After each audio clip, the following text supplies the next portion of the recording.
Olá, caros colegas do YouTube, tudo bem? Para quem não me conhece, eu sou o Lúcio e nesse vídeo eu queria falar um pouquinho sobre a importância da eletrônica de potência. A eletrônica de potência, ela passou por um processo de evolução ao longo dos últimos anos, principalmente, em função da evolução dos sistemas digitais, dos dispositivos computacionais. A partir do momento que a gente teve o surgimento dos microprocessadores, nós conseguimos fazer tarefas mais complexas utilizando chaves de potência. As chaves de potência, elas são basicamente os elementos principais aí dos nossos circuitos. Elas trabalham ligando e desligando, normalmente em alta frequência. Essas chaves podem ser tiristores aí, a gente tem inúmeros tiristores como SCR, DIAC, TRIAC, temos também os GTOs, os MCTs e muitos outros. Temos também os transistores como BJTs, temos os MOSFETs, temos os IGBTs, os transistores de indução estáticas, entre outros também. Então a utilização dessas chaves eletrônicas em circuitos de potência, nos possibilitou a realização de tarefas de conversão de uma forma de energia em outra. Então o que acontece é que a eletrônica de potência ela está basicamente no meio do caminho entre a fonte de alimentação e a minha carga.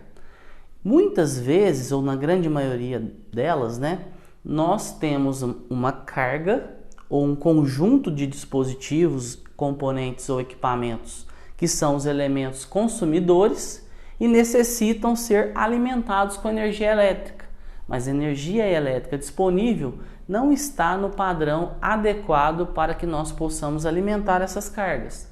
Daí a eletrônica de potência entra no meio entre elas, recebendo os sinais de tensão e corrente da fonte de alimentação e convertendo para outros padrões também de energia elétrica, porém com padrões de tensão e corrente específicos para alimentar uma determinada carga.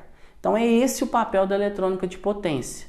O que acontece é que nos dias atuais, quase todos os equipamentos eletrônicos, quando a gente pensa em dispositivos que a gente consome no dia a dia aí, e esses dispositivos considerando os elétricos, nós temos um padrão de alimentá-los usando a rede elétrica, a rede alternada que está disponível aí nas nossas casas, que está disponível na indústria, nos comércios.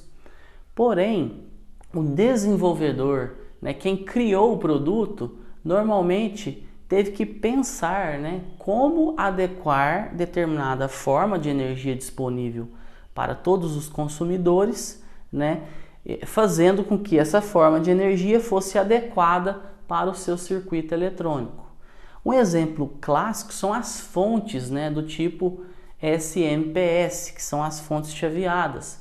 Os dispositivos atuais praticamente usam essas fontes em sua grande maioria, celulares, computadores, monitores, roteadores e outros dispositivos que muitas vezes as fontes estão presentes internamente. A gente não necessita de ter uma fonte separada.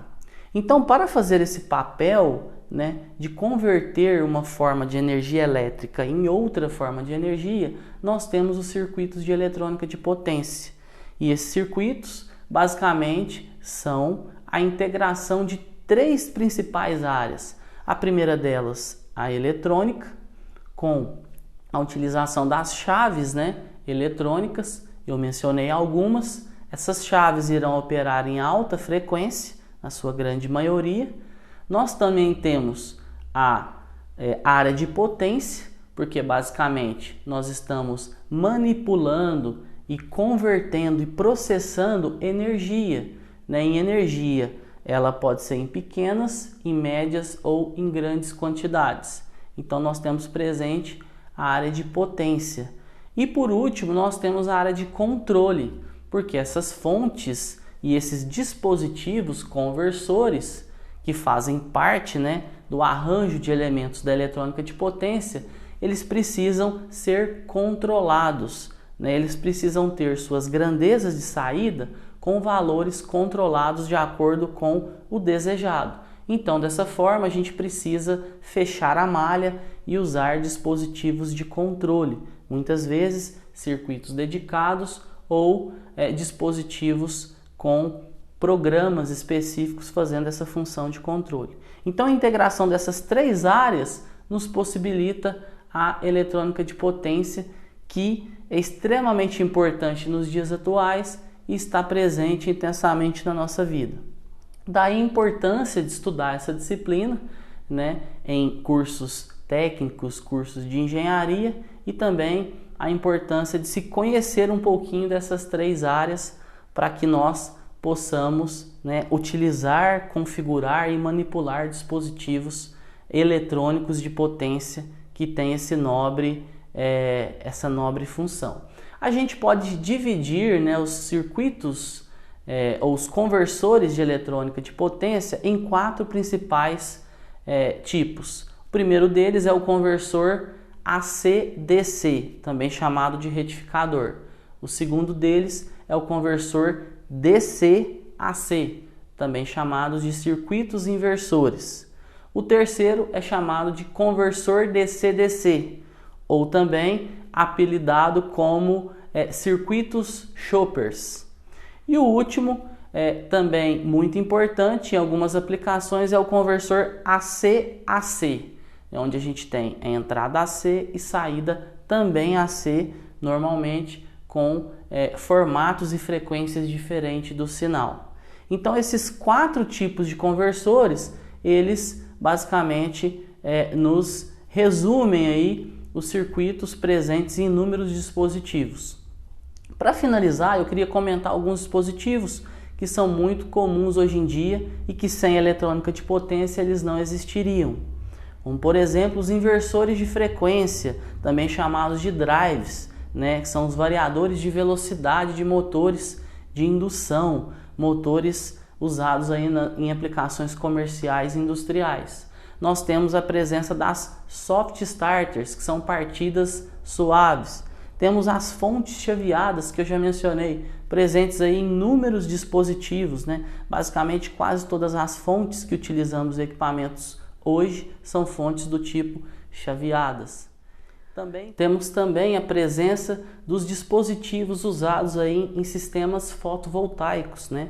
A gente tem hoje aí muito comum os inversores de tensão e os microinversores. Esses dispositivos pegam o sinal, né? Eles coletam o sinal das placas DC e transformam para um sinal AC. Além do mais, que eles também sincronizam esse sinal com o sinal da rede para que seja possível injetar, né, potência ativa no barramento infinito aí na nossa rede de alimentação.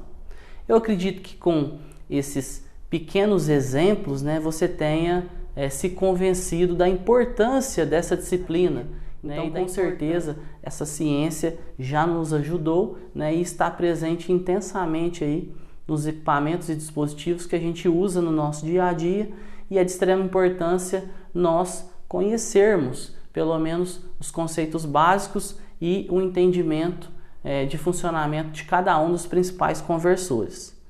Eu espero que tenha sido útil para você esse conteúdo e essas informações. Muito obrigado aí por assistir esse vídeo. Um forte abraço e até a próxima.